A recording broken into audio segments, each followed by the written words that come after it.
colesterol. Então, o colesterol é o precursor dos hormônios esteroides. Exemplo de hormônios esteroides, nós temos os hormônios sexuais, testosterona, estrógeno e progesterona, e temos os hormônios que são produzidos, né, na região do córtex da glândula suprarrenal, que vai ser então quais hormônios? Aldosterona, cortisol e androgênios em geral.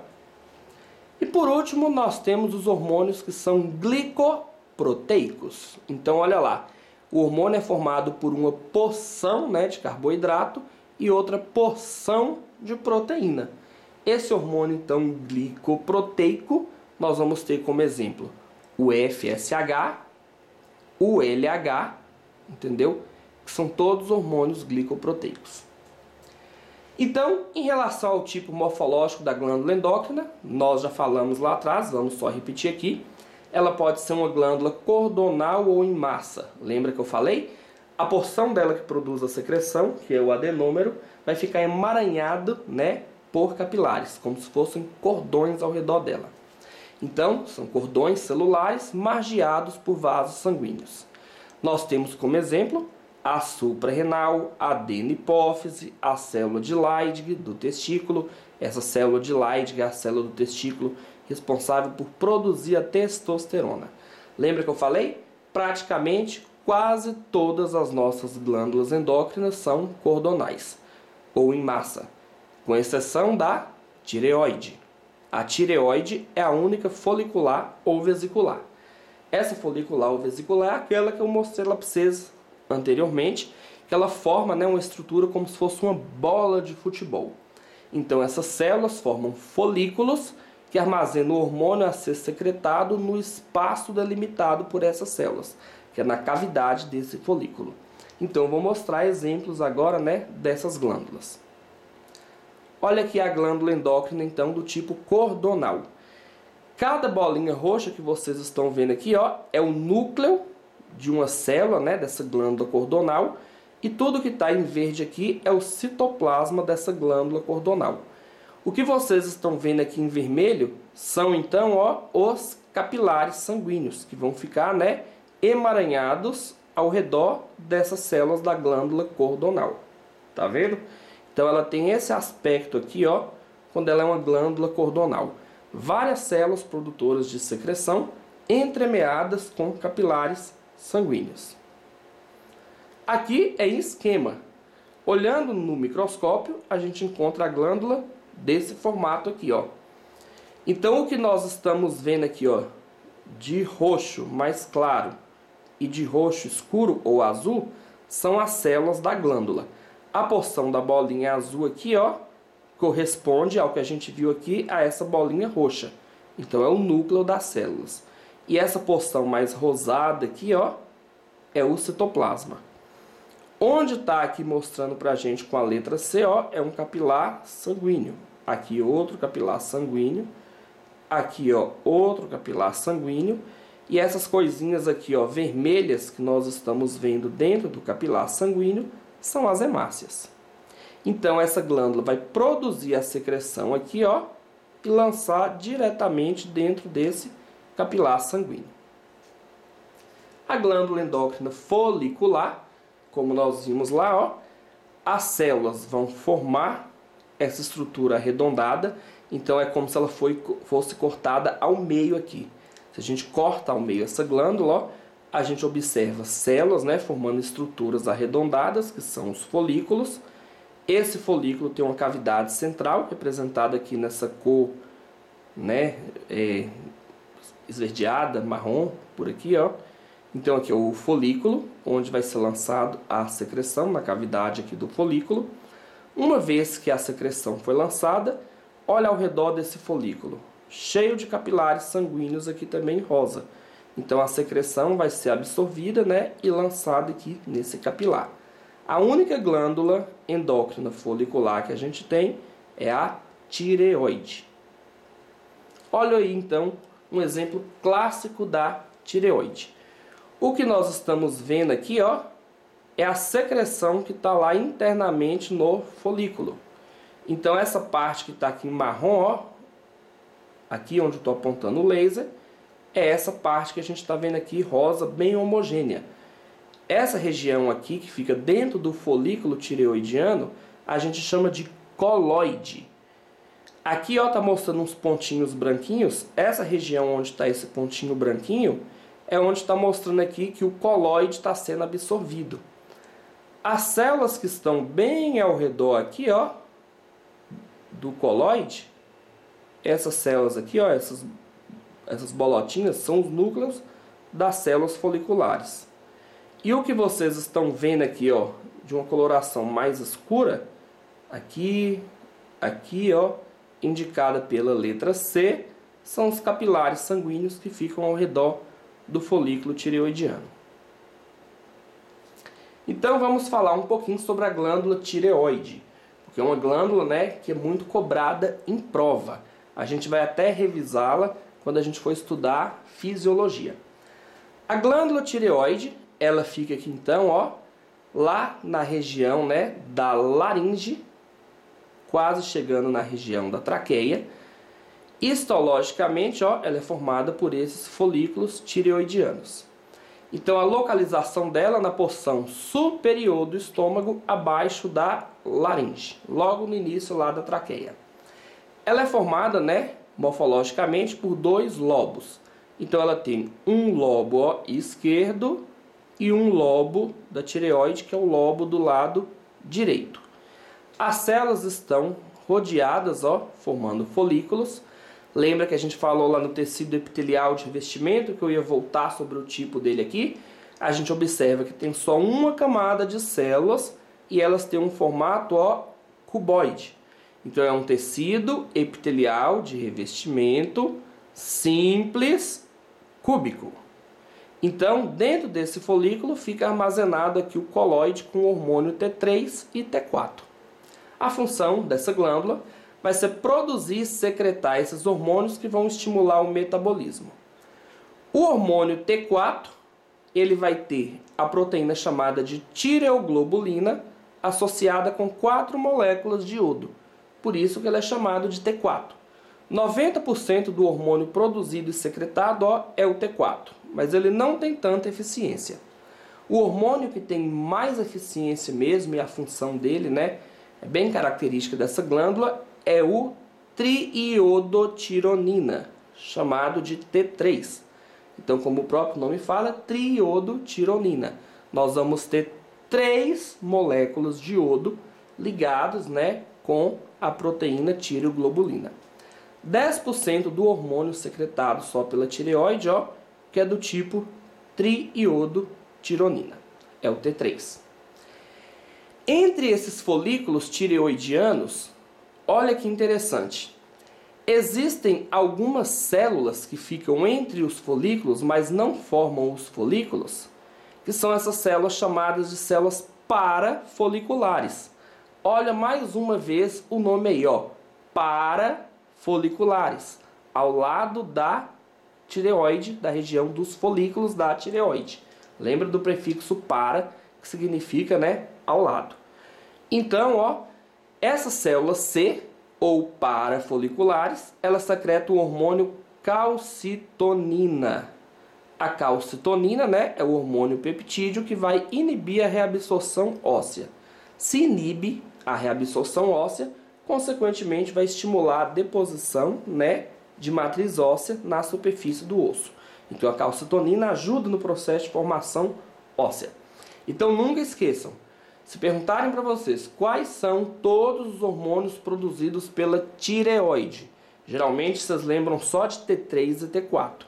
Tem que lembrar também, ó, da calcitonina. Então são 3 hormônios produzidos pela tireoide: T4, T3 e calcitonina.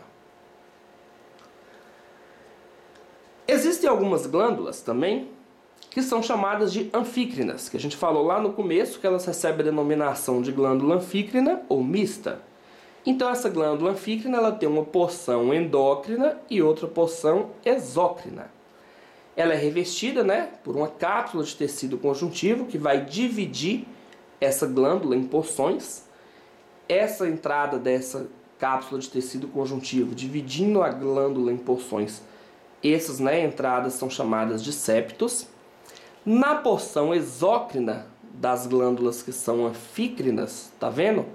Ela é uma glândula acinosa. Então, as células que produzem, né, a secreção, elas vão formar uma estrutura de formato arredondado.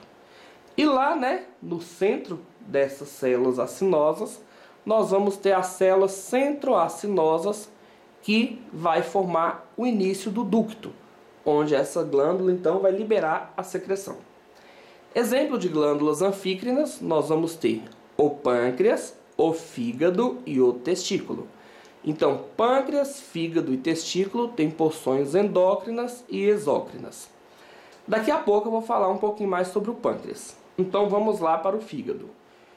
A porção exócrina do fígado vai produzir e liberar o quê? Vai produzir e liberar a bile. Então, né, a porção exócrina do fígado produz e libera a bile. A bile vai ficar armazenada na vesícula biliar e ela vai ajudar no processo de emulsificação das gorduras, durante a digestão, né, das gorduras no duodeno. A porção endócrina do fígado, então, vai ser responsável por produzir os fatores da coagulação sanguínea. Então, né, as proteínas que participam do processo de coagulação sanguínea são liberadas do fígado para o sangue, formando então a parte endócrina do fígado. Além desses fatores da coagulação sanguínea, existem, né, as lipoproteínas plasmáticas, que são as moléculas que a gente conhece vulgarmente como colesterol. Então todos vocês aqui já devem ter visto falar, né?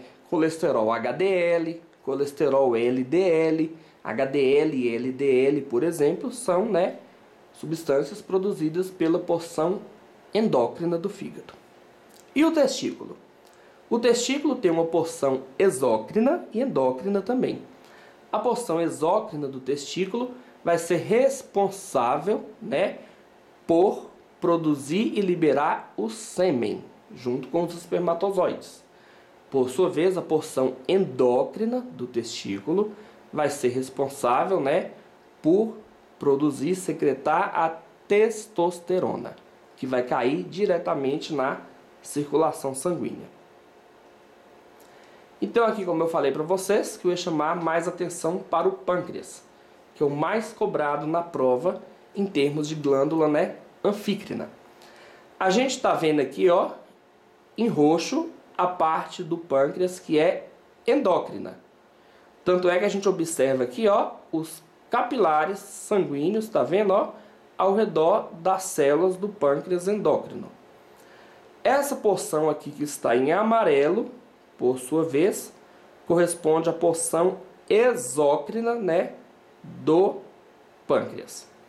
Se a gente for pensar em termos de proporções, né, 10% do pâncreas é endócrino, produz hormônios. E 90% do pâncreas é exócrino, vai produzir então as enzimas digestivas. Vamos começar pela parte endócrina.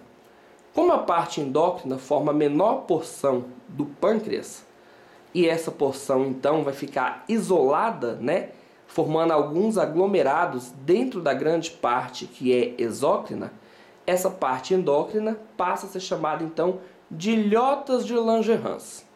Então, lá nessas ilhotas de Langerhans, que formam uma glândula endócrina cordonal, olha lá, nós vamos ter diferentes tipos de células. Nós vamos ter células chamadas de células alfa. As células alfa vão produzir o glucagon. As células beta vão produzir a insulina. Glucagon e insulina são hormônios que vão regular, né, o que? A taxa de glicose no sangue. A taxa de glicose no sangue é chamado de glicemia. Então, glucagon e insulina regulam a glicemia do indivíduo. Quando você está em jejum, sua taxa de glicose no sangue vai diminuindo. Então, você vai ter um estímulo para liberar o glucagon das células alfa na circulação, nos vasos sanguíneos. O glucagon é um hormônio hiperglicemiante, ou seja, Ele vai aumentar as taxas de glicose no seu sangue. Esse glucagon, então, ele vai lá e estimula a degradação do glicogênio no seu fígado, para você ter mais glicose, né? A insulina, por sua vez, é um hormônio que vai ser liberado, né, após você se alimentar. Então é só no estado alimentado, onde você, né, fez a digestão de carboidratos, a glicose foi absorvida e passou para o seu sangue, altas taxas de glicose no sangue vão estimular o pâncreas endócrino aqui a liberar a insulina. O que a insulina vai fazer então? Ela vai estimular a entrada dessa glicose, né, no nosso tecido adiposo e no músculo estriado esquelético. Já que a insulina então estimula a saída de glicose do sangue para entrar nos tecidos, ela é um hormônio hipoglicemiante, né? Estimula então a diminuir a taxa de glicose no sangue.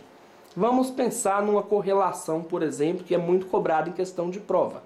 Os pacientes que apresentam o quê? Diabetes mellitus tipo 1. Quem tem diabetes mellitus tipo 1, ele teve, né, um problema nessas células aqui, ó, beta, produtoras de insulina no pâncreas, então eles não vão produzir insulina alguma. Já que eles não produzem insulina, eles podem se alimentar de carboidratos, vão ficar com altas taxas de glicose lá no sangue e não vai ter como essa glicose estimular a produção de insulina, porque as células beta, né, são defeituosas. O que vai acontecer então? Se a insulina, que é responsável por pegar essa glicose e colocar ela dentro da célula, então o indivíduo que é diabético e não produz insulina, né, o diabetes tipo 1, o que vai acontecer? Ele vai ter sempre uma concentração de glicose alta no sangue. Então por isso que ele tem um quadro de hiperglicemia. O que esse paciente tem que fazer? Ele vai ter então que fazer o uso, né, de insulina. E por último, a gente tem aqui na parte endócrina do pâncreas a célula delta, produtora de somatostatina. Essa célula delta, ela vai ter uma função parácrina. Então ela produz, né, a somatostatina, e a somatostatina vai agir na célula alfa e na célula beta, regulando então, né, a secreção de glucagon e de insulina pelas células alfa e beta, respectivamente. A porção exócrina do pâncreas é formado, né, por uma glândula exócrina serosa, como nós falamos lá atrás. Então a parte exócrina vai produzir enzimas digestivas. Essas enzimas digestivas são produzidas então aqui nessas células que estão em amarelo e são lançadas aqui nessa região central, ó, onde inicia o ducto. Esse ducto passa para cá, ó, e vai então ramificando para poder chegar, ó, no ducto pancreático principal, que é esse maior. Esse ducto pancreático principal leva as enzimas digestivas então para a região do duodeno, ok? E essas células lá da porção exócrina do pâncreas, elas vão ser estimuladas por dois hormônios diferentes. Então, os hormônios que vão controlar a secreção exócrina do pâncreas vão ser a secretina e a colecistoquinina. A gente vai falar delas mais lá na frente em fisiologia, né, do trato digestório. Então, o conteúdo a ser passado para vocês hoje era isso, para a gente finalizar, né, o tecido epitelial glandular. Muito obrigado então pela atenção, espero que vocês tenham gostado da aula. Deixem, né, aqui abaixo nos comentários o feedback de vocês. E a gente ainda vai ter encontro para poder fazer exercícios, né, na quarta-feira e também fazer uma discussão e tirar dúvidas sobre o conteúdo de tecido epitelial como um todo. Muito obrigado então, pessoal, e até a próxima.